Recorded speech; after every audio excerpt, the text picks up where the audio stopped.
नमस्कार दोस्तों, स्वागत है आपका आकाश जीएस एकेडमी में। दोस्तों, आज की इस वीडियो लेक्चर में हम उत्तर प्रदेश के वन के बारे में दोस्तों विस्तार से चर्चा करेंगे और इसमें दोस्तों हम ISFR 2023 के आंकड़े भी हम विस्तार से देखेंगे। तो चलिए दोस्तों, बिना देर किए लेक्चर को शुरू करते हैं। दोस्तों, सबसे पहले वन की परिभाषा देख लेते हैं क्या है। दोस्तों, ऐसा क्षेत्र जहां प्राकृतिक रूप से उगे वृक्षों एवं वनस्पतियों का घनत्व अत्यधिक हो उसे वन कहते हैं।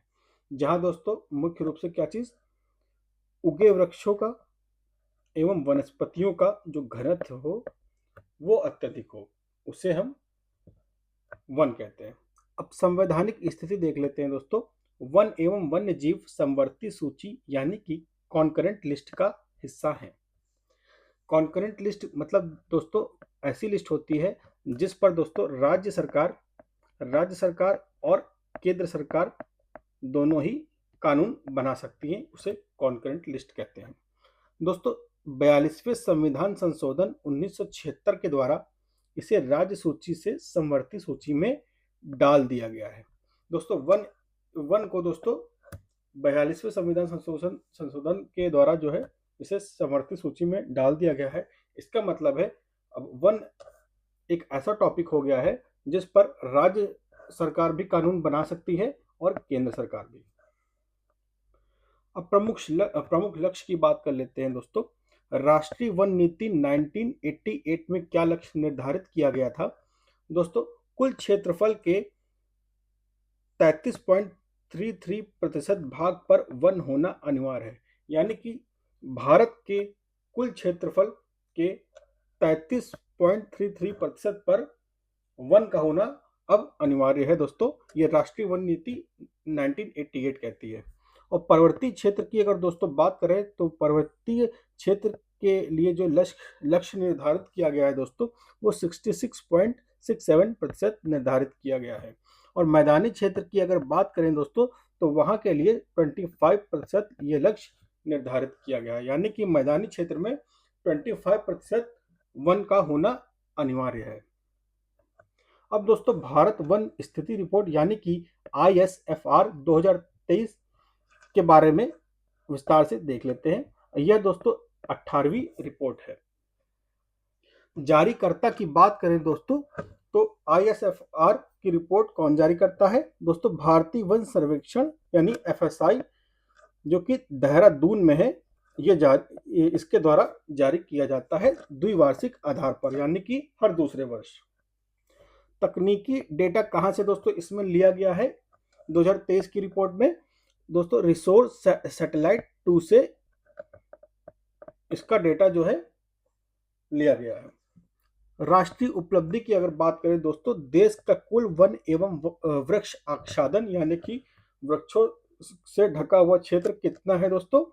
25.17% हो गया है। अगर इसको किलोमीटर में देखें तो दोस्तों 8,27,356 वर्ग किलोमीटर है। यानी कि देश का कुल वन एवं वृक्ष आच्छादन कितना हो गया है? 8,27,356 वर्ग किलोमीटर। यूपी की बात करें दोस्तों तो वन एवं वृक्षावरण वृद्धि में उत्तर प्रदेश 559 वर्ग किलोमीटर की वृद्धि दोस्तों उत्तर प्रदेश में हुई है और ये देश में दूसरे स्थान पर रहा है। कार्बन स्टॉक की दोस्तों अगर बात करें तो भारत का कार्बन स्टॉक 7,285 मिलियन टन है, जो कि 2021 के ISFR डेटा से 81 मिलियन टन अधिक है। अब दोस्तों, उत्तर प्रदेश में वनों का जिलावार वर्गीकरण 2023 के ISFR के अकॉर्डिंग दोस्तों देख लेते हैं। दोस्तों, सर्वाधिक वन क्षेत्रफल की अगर बात करें तो सोनभद्र में सबसे ज्यादा वन का क्षेत्रफल है। कितना है? 2,436 वर्ग किलोमीटर। और यहीं पर दोस्तों सर्वाधिक प्रतिशत भी है।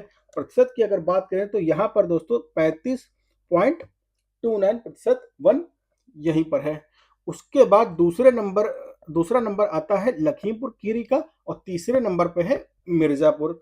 और न्यूनतम वन क्षेत्रफल की अगर बात करें दोस्तों, तो भदोही यानी कि संत रविदास नगर में सबसे कम वन क्षेत्रफल है, और सबसे कम प्रतिशत भी दोस्तों यहीं पर है, 0.37%। उसके बाद नंबर आता है मऊ का, और फिर मैनपुरी का। दोस्तों अब बात करते हैं अति सघन वन, वेरी डेंस फॉरेस्ट। तो सर्वाधिक कहाँ पे है दोस्तों? लखीमपुर में पाए जाते हैं, यानी कि सर्वाधिक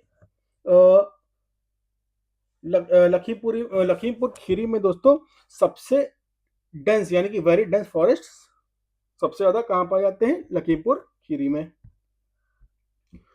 अब दोस्तों उत्तर प्रदेश में वनों के प्रकार पर एक बार नजर डाल लेते हैं। दोस्तों उष्ण कटिबंधीय नम आर्द्र पर्णपाती वन यानी कि ट्रॉपिकल मॉइस्ट डेसिडुअस फॉरेस्ट की अगर बात करें तो दोस्तों यहाँ पर इन फॉरेस्ट के लिए दोस्तों 100 से 150 सेंटीमीटर की वर्षा की आवश्यकता होती है, और ऐसे फॉरेस्ट भाबर और तराई भाग में पाए जाते हैं। ये है दोस्तों उत्तर प्रदेश का भाबर और तराई रीजन, ये इस क्षेत्र में है।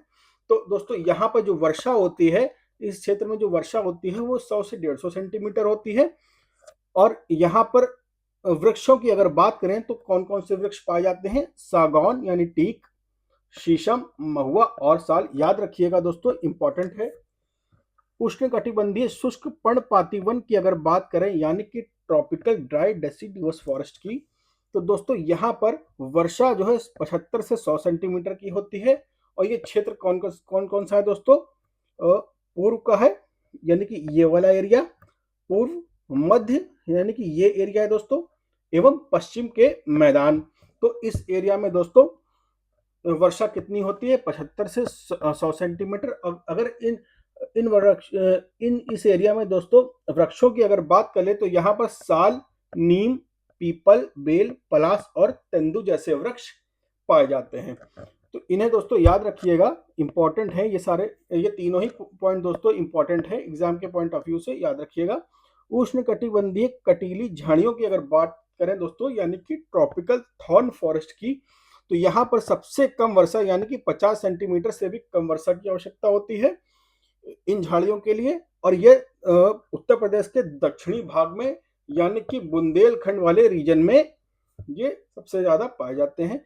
और इस क्षेत्र के वृक्षों की अगर बात कर लें तो दोस्तों यहाँ पे बबूल, खैर, कीकर, खजूर और अकेसिया जैसे वृक्ष पाए जाते हैं।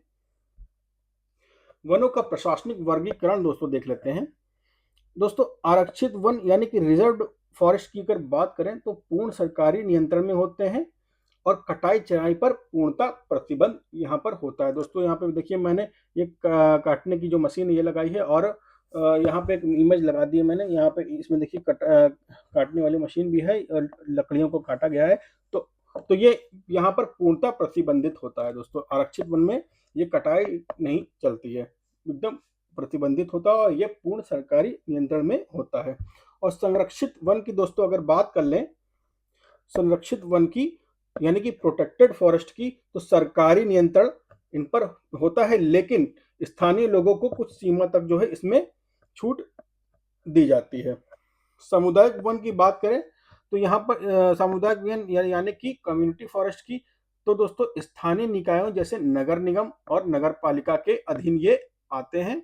और जो है अवर्गीकृत वन यानी कि अनक्लासिफाइड फॉरेस्ट की बात करें तो जहां अभी वर्गीकरण नहीं हुआ है, और चराई की सुविधा यहाँ पर उपलब्ध है, यानी कि यहाँ पर आप चराई करा सकते हैं। राजकीय वन की बात करें तो दोस्तों यह पूर्ण राज्य के संरक्षण एवं नियंत्रण में होता है। और निजी वन की बात करें तो दोस्तों यहाँ पे व्यक्तिगत लोगों के अधिकार क्षेत्र में ये वन होते हैं। आगे बढ़ते हैं दोस्तों, वन आधारित प्रमुख उद्योग एवं केंद्रों को देख लेते हैं, जो कि आपके एग्जाम के लिए अति महत्वपूर्ण है। और यहाँ से दोस्तों एग्जाम में क्वेश्चन आते ही आते हैं, चाहे यूपी ट्रिपल एससी का कोई एग्जाम हो, या यूपी पीएससी आरओ एआरओ का एग्जाम हो, या फिर पीसीएस का एग्जाम हो, यहाँ से एक क्वेश्चन आपको देखने को जरूर मिलेगा। तो कागज की अगर बात करें दोस्तों, कागज उद्योग सहारनपुर में प्रसिद्ध है, और ये सहारनपुर कागज उद्योग का एक प्रमुख केंद्र है दोस्तों। सहारनपुर ये देख लीजिए यहाँ पे है मैप में। खेल के सामान की अगर बात करें तो दोस्तों खेल का सामान सबसे ज्यादा कहाँ बनता है? मेरठ में है, और मेरठ में बनता है दोस्तों। और मेरठ की बात करें तो यहाँ पर है मेरठ। लकड़ी के खिलौने की अगर बात करें तो बनारस, लखनऊ और सोनभद्र में लकड़ी के खिलौने सबसे ज़्यादा बनाए जाते हैं। ये है दोस्तों सोनभद्र, ये है बनारस और ये है लखनऊ, उत्तर प्रदेश के दिल में। कत्थे की बात करें दोस्तों, ये खैर वृक्ष से कत्था बनाया जाता है दोस्तों, और इसका मुख्य केंद्र दोस्तों अलीगढ़ एवं बरेली है। बरेली देख लीजिए दोस्तों मैप में, ये है, और अलीगढ़ देख लीजिए दोस्तों, ये है मैप में अलीगढ़, राजस्थान से बाउंड्री लगी हुई है।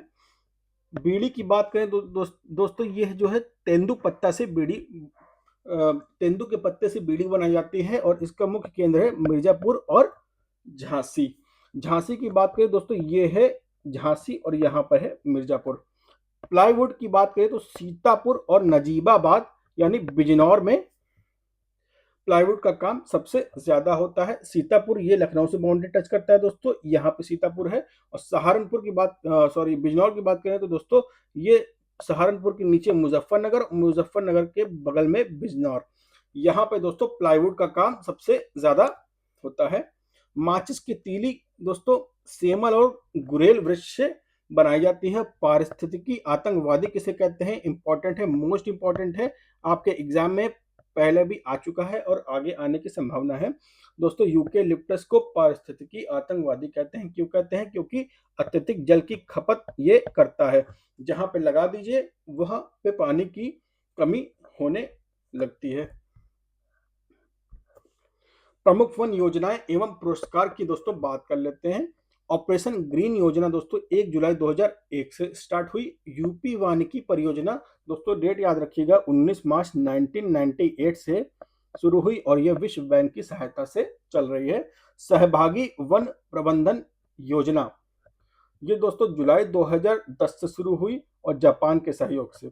हरित पट्टी विकास योजना की बात करें तो 2012-13 से यह उत्तर प्रदेश में चल रही है।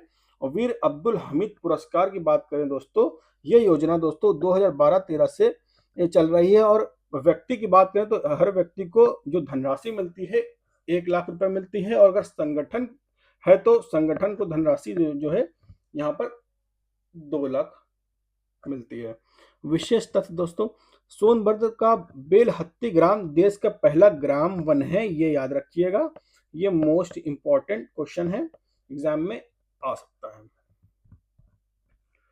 तो दोस्तों आज की इस वीडियो में हमने विस्तार से दोस्तों वन, उत्तर प्रदेश के वन के बारे में चर्चा किया।